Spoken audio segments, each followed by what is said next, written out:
Primero, buen día a los colegas del Ministerio Público, a toda la parte presente en estrado.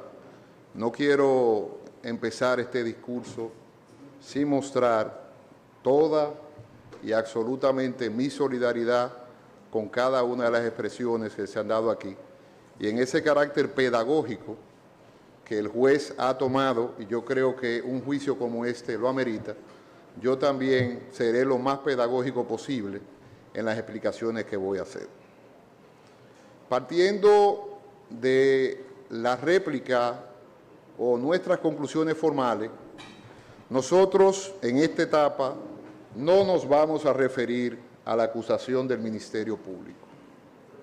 Es decir, que asumimos todos los hechos narrados por la acusación del Ministerio Público, asumimos en esta etapa el probatorio del Ministerio Público y evidentemente, aunque diferimos en la calificación jurídica por un tema de legalidad, entendemos que eso sí debería ser un debate del fondo.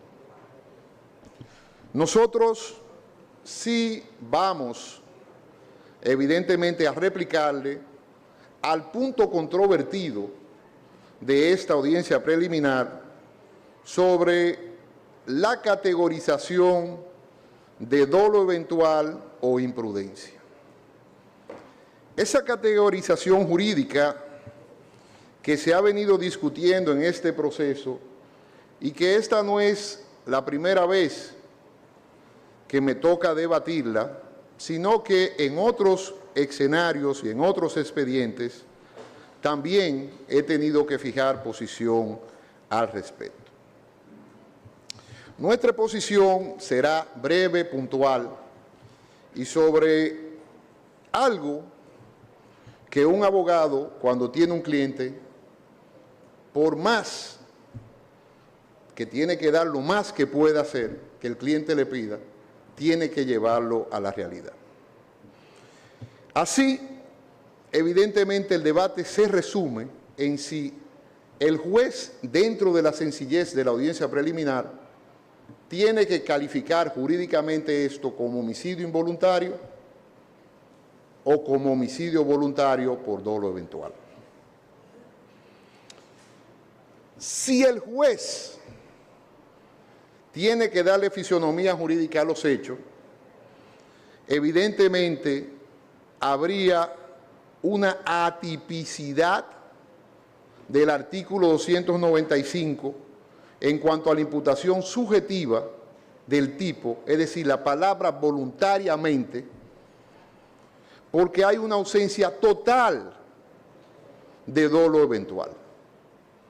Si el juez le diese una calificación de esa manera, prácticamente, y por eso felicito a muchos colegas, prácticamente todo, más del 95%, que se mantenieron en su calificación, porque si el juez le diera esa calificación, prácticamente también fuera siendo irresponsable, porque un juez en el fondo tendría que decir que por los hechos que lo llevaron al proceso, no se subsumen en homicidio voluntario. Y ahí está básicamente la responsabilidad del abogado. Honorable magistrado, cuando se habla de dolo, evidentemente se habla de derecho penal. Evidentemente se habla para lo que el derecho penal siempre estuvo preparado. La intención, la mala fe, la voluntariedad de que ocurriera un hecho delictivo. Eso da dos elementos básicos que se extraen de la misma definición del dolo. El dolo dogmáticamente es conocer que la conducta delictiva o imputada puede producir ese resultado y querer, desear que ese resultado ocurra. Para mí, la explicación podría ser muy sencilla, pero el carácter pedagógico de la audiencia me obliga a que la sociedad entienda que es dolo eventual y que es imprudencia, que la hemos dejado para otra etapa del proceso. Eso al dolo lo hace que lo compongan dos elementos básicos. Y con esto empiezo a contestarle a los acusadores particulares que prácticamente son a ellos que le estamos replicando. El elemento cognitivo, es decir, la representación real y concreta de un riesgo letal inminente en este caso, es decir, el conocimiento pleno que debieron tener los señores Espaillat de que esa conducta podía producir la muerte. Honorable magistrado, por más que ejercité, imputé, desimputé, subsumí, y hoy vengo con parte del equipo de mi oficina, no encontré definición alguna posible, aún utilizando los sistemas más avanzados, de que en este caso se configurara el homicidio voluntario. Ese circuito de imputación objetiva evidentemente nos lleva a otro elemento del tipo, que es el elemento volitivo o la aceptación o decisión consciente a favor de la lesión del bien jurídico. Es decir, no es solamente que ellos conociesen que esa conducta podía producir ese resultado, sino también que ellos quisiesen que eso se produjera. Si uno de los elementos falla, el circuito se rompe y evidentemente la tipicidad dolosa no se configura. De ahí que la doctrina ha hecho muchos análisis y esta exposición tomó 3 maestros diferentes para sacar sus conclusiones.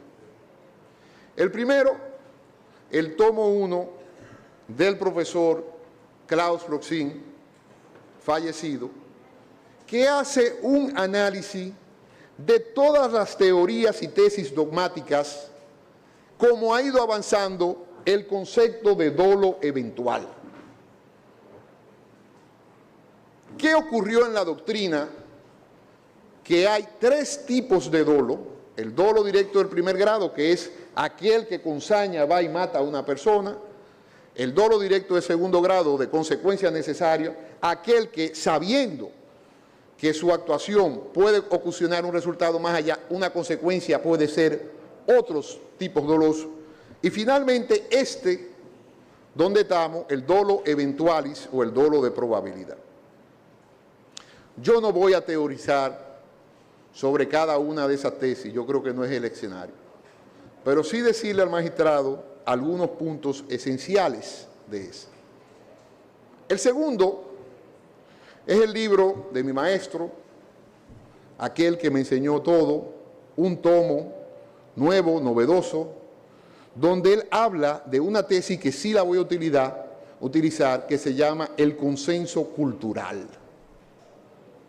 ¿Qué aceptamos nosotros como que esos señores podían representarse que algo tan dramático podía pasar? La agitación, magistrado, tiene que quedar fuera de las puertas del tribunal. Y hay que ser responsable cuando ocurran eso. Por eso hemos preferido el callar al hablar. Y este es el escenario para hablar. El tercero, y con esto ya empiezo a definir y a trabajar lo que es el dolo eventual en las acusaciones particulares, la obra de otro maestro mío, el profesor Ramón Ragués, solo y únicamente sobre la prueba del dolo en los procesos penales, porque si hay una prueba difícil es saber o determinar la intención de una persona cuando comete un hecho delictivo. Muy difícil. Y si este magistrado tomase esa tesis, prácticamente estaría llevando este caso al despeñadero, porque sería prácticamente imposible configurar la conducta que hoy le traen a usted dentro de la fisionomía jurídica que usted le tiene que dar en la audiencia preliminar a los hechos en un juicio de fondo. De ahí que el primer filtro, lo primero que tenemos que evaluar es el filtro cognitivo o del conocimiento. Y para eso, el derecho penal ha creado un punto en común de reflexión en este diálogo civilizado, como deberíamos tener un tribunal, de lo que se llama el hombre promedio. ¿Qué se le exige al señor Espaillat? ¿Qué se le exige a la señora Maribel Espaillat?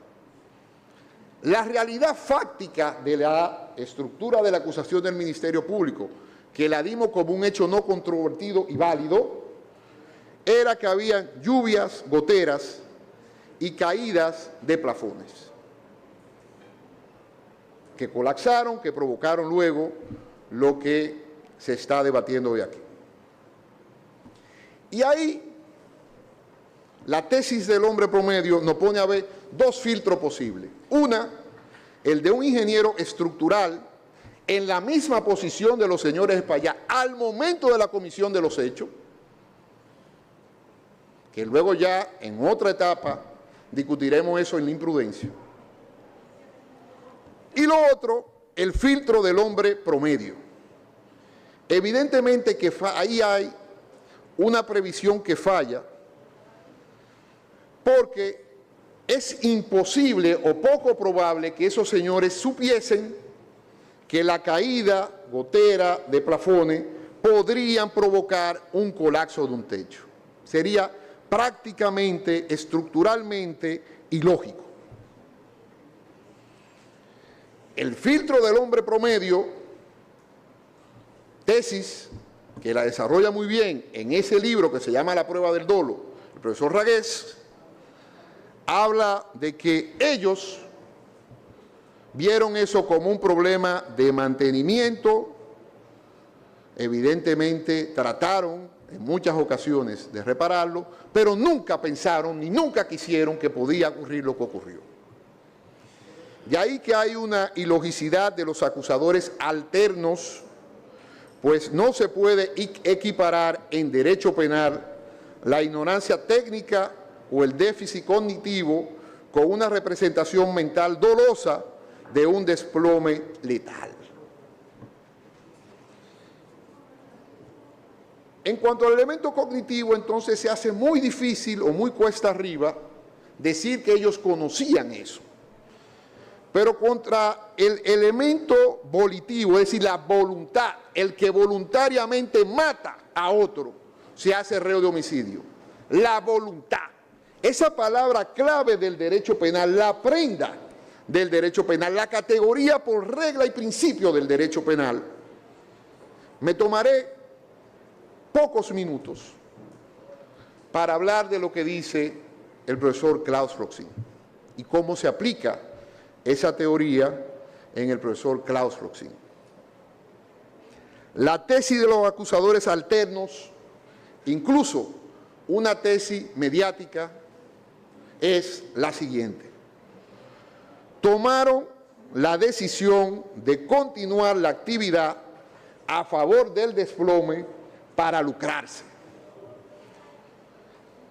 Dije, y lo tomé como bueno y válido, porque todos estamos de acuerdo en el fáctico del proceso, que la realidad fáctica y lógica de este proceso no permitiría, bajo ningún concepto, hablar ahí de una voluntad,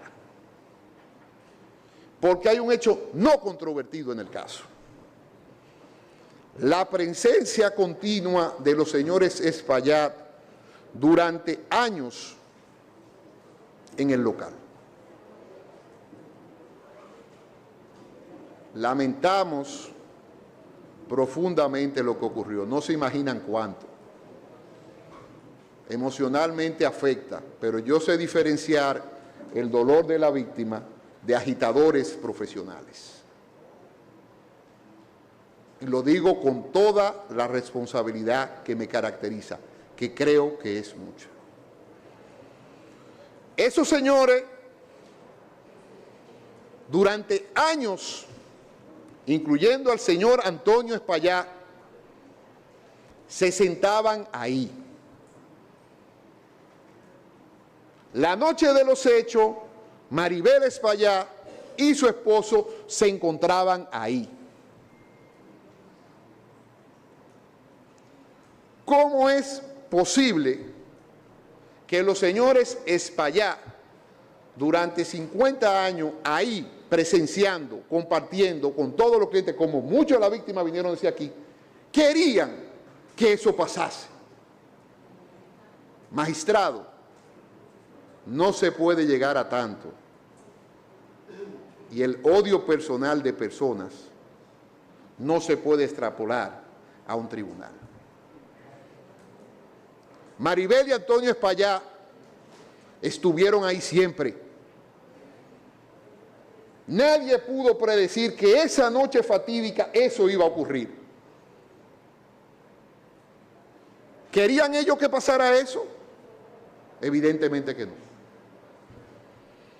Es totalmente un absurdo lógico sostener que tomaron una decisión volitiva a favor de un colapso, pues nadie acepta conscientemente un resultado letal que amenaza contra su propia vida y destruye una empresa con medio siglo de historia. Nadie, en su sano juicio, magistrado, va a atentar contra su propia vida. Entonces, evidentemente, ante esa situación técnica, el profesor Klaus Roxin establece de que es imposible que se configure el elemento volitivo del dolo. La prueba definitiva de la no aceptación técnica jurídica de lo que ocurrió ahí es la siguiente. El hecho estaba la presencia in situ de Maribel Espaillá. El resultado fáctico, el resultado que ocurrió delictivo entonces sobre Maribel Espaillá es que también estuvo bajo los escombros, pero no sola, junto a su esposo, el señor Veras Pichardo, que también fue operado en 2 ocasiones y que tiene una lesión permanente. ¿Quería Maribel Espaillá que su esposo tuviera esas lesiones? Evidentemente que no. Como no quería, magistrado, que tampoco a estos señores le ocurriera eso. Como no lo quería el señor Antonio. Como no tenían la voluntad. La protección, si lo vemos egoístas, como han dicho aquí, varias defensas combinadas con la agitación, con el desorden, excluiría, evidentemente, protegiendo su propio interés, la aceptación. Actuar para lucrarse, como alegan los acusadores alternos, es incompatible con someter a la propia familia en un riesgo mortal y consciente. Esto aniquila luego cualquier sombra de dolo eventual.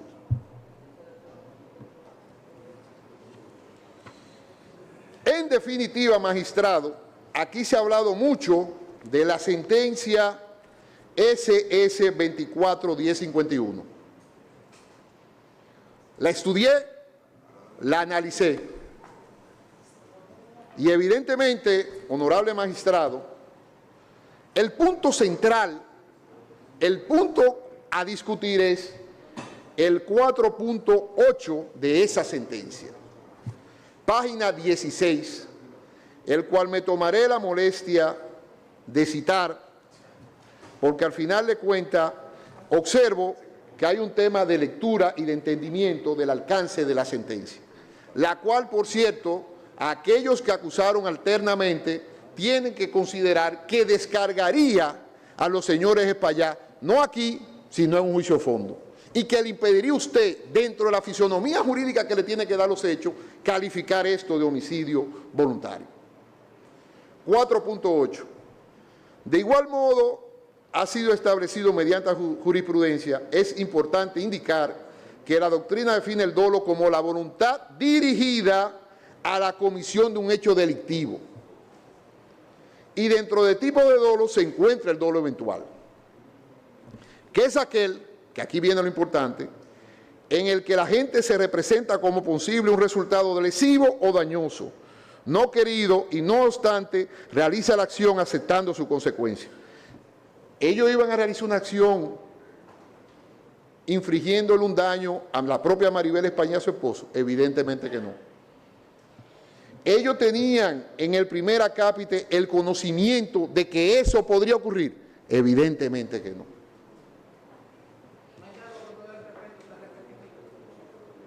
Que el accionar doloso eventual del imputado, menospreciando la vida de los demás, al disparar sin motivo... Doctora, déjelo que avance, doctora. Nosotros, usted nos dijo de nosotros que concluyera. Él está tocando aspectos del fondo. Está bien. Señores, esto no pueden intervenir así, ¿oyeron? Vamos a dejar que el abogado se desarrolle, que ellos tienen un tiempo estimado y van avanzando. Doctor, adelante.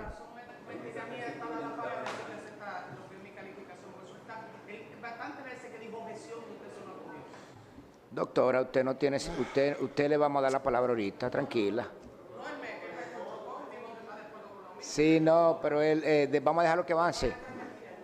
No, a ustedes se le da la palabra ahorita también, tranquilo. Pero que si lo interrumpimos en sus alegatos, entonces nos vamos a retrasar, señores. Adelante, doctor. No hay problema, magistrado. Es un derecho, yo los derechos los respeto. Que el accionar doloso eventual del imputado, menospreciando la vida de los demás, oiga cuál es el caso, al disparar sin motivo alguno, de manera repetida e discriminada contra un grupo de personas, evidencia sin lugar un desprecio por la vida ajena. Nosotros decíamos al principio, cuando tomamos el caso, que esto no es un caso de criminalidad organizada. Entonces, ¿qué ocurrió en ese caso, magistrado? Alguien le disparó a mansalva a un grupo de personas. Ese sí sabía, ese sí podía predecir que si yo disparo a 100 personas de cerca, podía producir el resultado muerte. ¿Es eso este caso? Evidentemente que no. En ese sentido, magistrado, la sentencia en un juicio de fondo me daría la razón. Aplaudo que la colega Ingrid Hidalgo, que ya estoy terminando y vamos a concluir, entienda que yo le repliqué a los acusadores alternos. Pero también, querida doctora Hidalgo y querido Ministerio Público, el tiempo de debatir la imprudencia vendrá. No es ahora. Por ahora, la familia Espaillá, lo único que quería decir era lo siguiente. Ellos también no se sienten tranquilos con lo que ocurrió. Todo lo contrario. Han sido tan víctimas como los otros.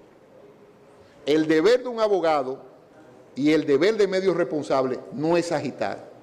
Es saber que ha habido un juez que no ha dado el tiempo suficiente y la garantía. Doctor, ahórrese su objeción. Deje que el abogado termine, por favor. No, doctor. Deje que el abogado termine, por favor. De ahí que, en conclusión, magistrado, aplicando cualquier baremo, cualquier posible medición de lo que ocurrió, el hombre promedio, el consentimiento, la voluntad, la probabilidad, la previsibilidad, jurídicamente y técnicamente es imposible que se configure el dolo eventual. Gracias, magistrado, y vamos a concluir.